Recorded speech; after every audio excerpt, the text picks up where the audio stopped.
फिलहाल तो दिनेश जी मैं यही कहना चाहूंगा इन माय फर्स्ट। जी, बहुत अच्छी बात कही, अच्छे बिंदु उठाए। प्रकाश जी के पास आता हूं। प्रकाश जी, दो ब्लॉक हैं। एक ब्लॉक है उड़ीसा, तेलंगाना, आंध्रा, 63 सीटों का, जहां कांग्रेस के पास कुल मिला के शायद 4 सीट है, वो भी तेलंगाना के अंदर। आंध्रा में शायद कोई एक आधी है, तो 4-5 सीटें टोटल है जो उन्होंने सरेंडर किया हुआ है। एक दूसरा ब्लॉक है 111 सीटों का, और उस 111 सीटों में भारतीय जनता पार्टी को 100 से ऊपर सीटें मिलेंगी, अभी भी हैं सर, अप्रोक्सीमेटली। वो है गुजरात, उत्तराखंड और यूपी। 111 सीटें हैं, 26, 5 और 80। आप यकीन मानिए, बीजेपी को अपनी काउंटिंग 101 से शुरू करनी है सर। यहां से 100 सीटें उनके पास पड़ी हुई हैं। 26 की 26 गुजरात में पड़ी हैं सर, 5 की 5 उत्तराखंड में पड़ी हैं, कोई नहीं लेके जाएगा उससे। 80 में से 70 सीटें अभी भी उनके पास पड़ी हैं सर। लड़ाई इस बात की है, मायावती की 10 सीटें किसके पास जाएंगी, क्योंकि उनके पास नहीं जाएंगी। उसे ग्रैब कौन कर सकता है? क्या अखिलेश 30-32% के वोट बैंक पे, सिर्फ 30-32 सिर्फ, मैं आपको बता दूं, आरएलडी मिला लोगे 33-34 हो जाएगा। लोकसभा के अंदर बीजेपी 50% प्लस वोट पे बैठी है सर। तो आप अगर 35-40 भी ले जाते तो भी आप 5-7 सीटों से ऊपर नहीं लेके जाएंगे। ये लड़ाई खतरनाक है सर। हो सकता है बीजेपी बाकी जगह हारे, लेकिन इन 3 स्टेट में बहुत फॉर्मिडेबल है, और यहां पर उनकी लोकल लीडरशिप भी अच्छी है। यूपी में योगी है जो जिता कर ले जाते हैं, और वहां पर मोदी जी आके तड़का लगाते हैं। तो जहां पे बीजेपी स्टेट में स्ट्रांग है, अच्छी लीडरशिप है, वहां बीजेपी नहीं हारती। और हमने विधानसभा के अंदर भी देख लिया था कि किस बुरी तरह से वहां भी एसपी हारी है, और बीएसपी का तो बुरा ही हाल हो गया था, कांग्रेस का बुरा हाल हुआ था। प्रकाश जी, बात शुरू करूं उसके पहले मैं डॉक्टर अनिल जैन ने जो बात कही उसी से शुरू करता हूं। आपातकाल के बाद जब चुनाव हुए, उस चुनाव में विपरीत धुरियां, राजनीति की विपरीत धुरियां एक साथ आ गई थी, और नतीजा हुआ कि कांग्रेस, इंदिरा गांधी की कांग्रेस को बुरी तरह हार का सामना करना पड़ा। यहां तक कि इंदिरा गांधी खुद चुनाव हार गई, संजय गांधी चुनाव हार गए, वो स्थिति थी। लेकिन वो सिर्फ उत्तर भारत में सर, पूरा दक्षिण भारत तब भी कांग्रेस के साथ था।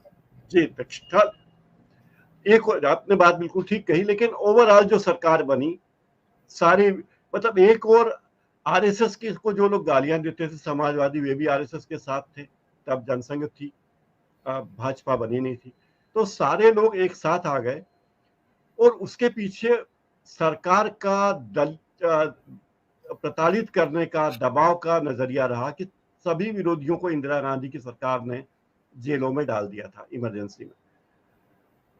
अभी ये सरकार बहुत चतुर है, इसने इमरजेंसी से शिक्षा ली है, और ये केवल उन लोगों पर दबाव डालती है, ईडी का, सीबीआई का या इनकम टैक्स का, जो उनके खेमे के नहीं है। मायावती पर कोई रेड नहीं होती।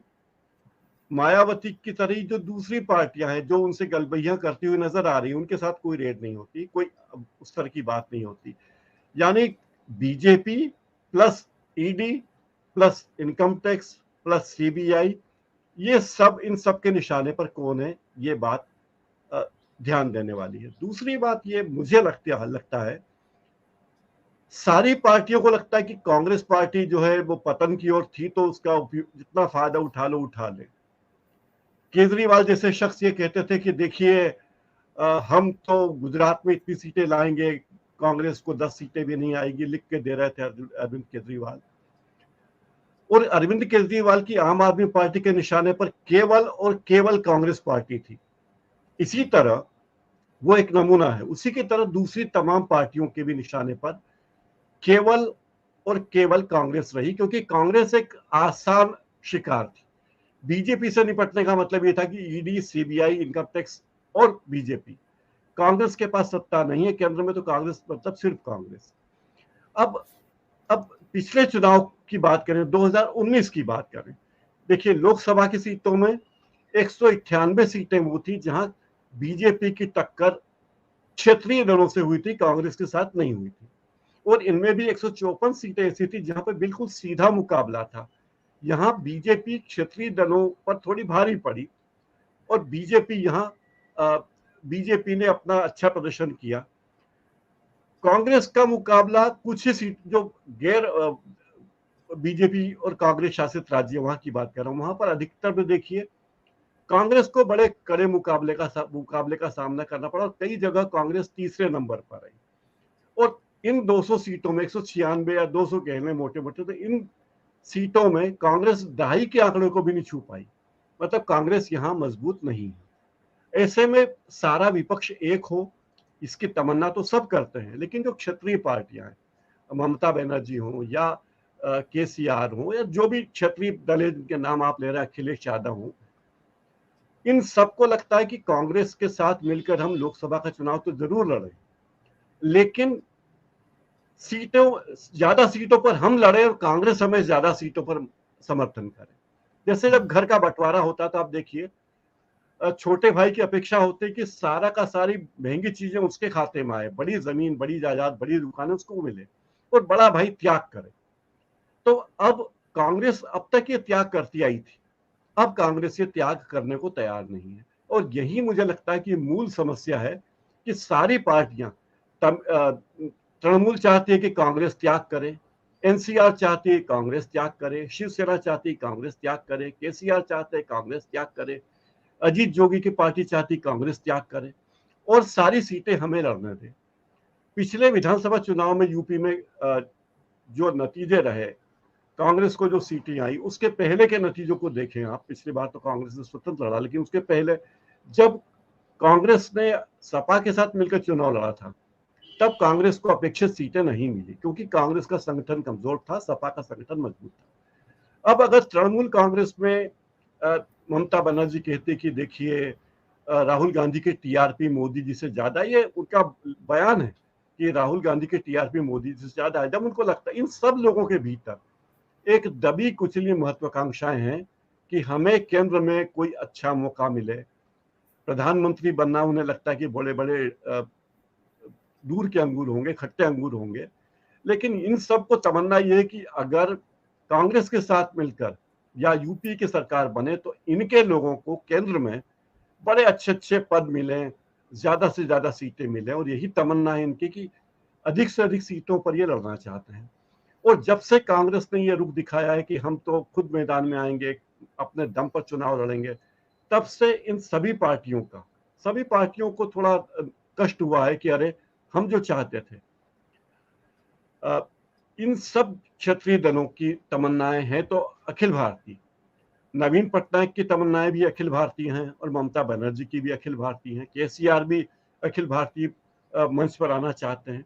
लेकिन अब केसीआर ने तो अपनी पार्टी का नाम भी बदल लिया सर, वो बीआरएस कर लिया टीआरएस का, और ना उनको कर्नाटक में कोई प्रतिशत मिलेगा, ना तमिलनाडु में मिलेगा, ना आंध्रा में मिलेगा, ना उनको महाराष्ट्र में मिलेगा जी। लेकिन कर्नाटक के नतीजों से केसीआर को बहुत हताशा हुई। उन्हें लगता है कि जिस तरह कर्नाटक में कांग्रेस आई है, उसी तरह अगर उनके राज्य में भी कांग्रेस आएगी तो उनका सफाया होगा। तो ये सारी पार्टियों को लगता है कि विपक्ष की एकता हो, ये तो सब चाहते हैं, नीतीश कुमार भी चाहते हैं, कांग्रेस भी चाहती है, क्योंकि एक हुए बिना बीजेपी को हराया नहीं जा सकता। जैसे आपने कहा, कुछ राज्यों में तो बीजेपी बहुत ही अच्छी स्थिति में स्ट्रांग होल्ड है बीजेपी का, चाहे गुजरात हो, चाहे यूपी हो, चाहे उत्तराखंड हो। तो ऐसे कुछ राज्य और छोटे मोटे राज्य निकलेंगे जहां बीजेपी, और जो छोटे छोटे प्रदेश हैं भारत के, उन छोटे प्रदेशों में सीबीआई की भूमिका, ईडी की भूमिका बहुत महत्वपूर्ण होती है।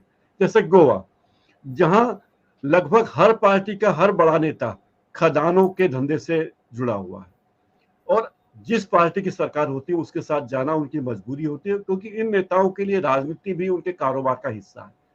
ये सारी बातें बीजेपी जानती है। तो कांग्रेस के लिए चुनौती बड़ी है, और अपनी अपनी जमीन बचाने की चिंता, जैसे मायावती ने अपनी जमीन खुलेआम छोड़ दी है, केवल मायावती ने, लेकिन अखिलेश यादव छोड़ने के लिए तैयार नहीं है।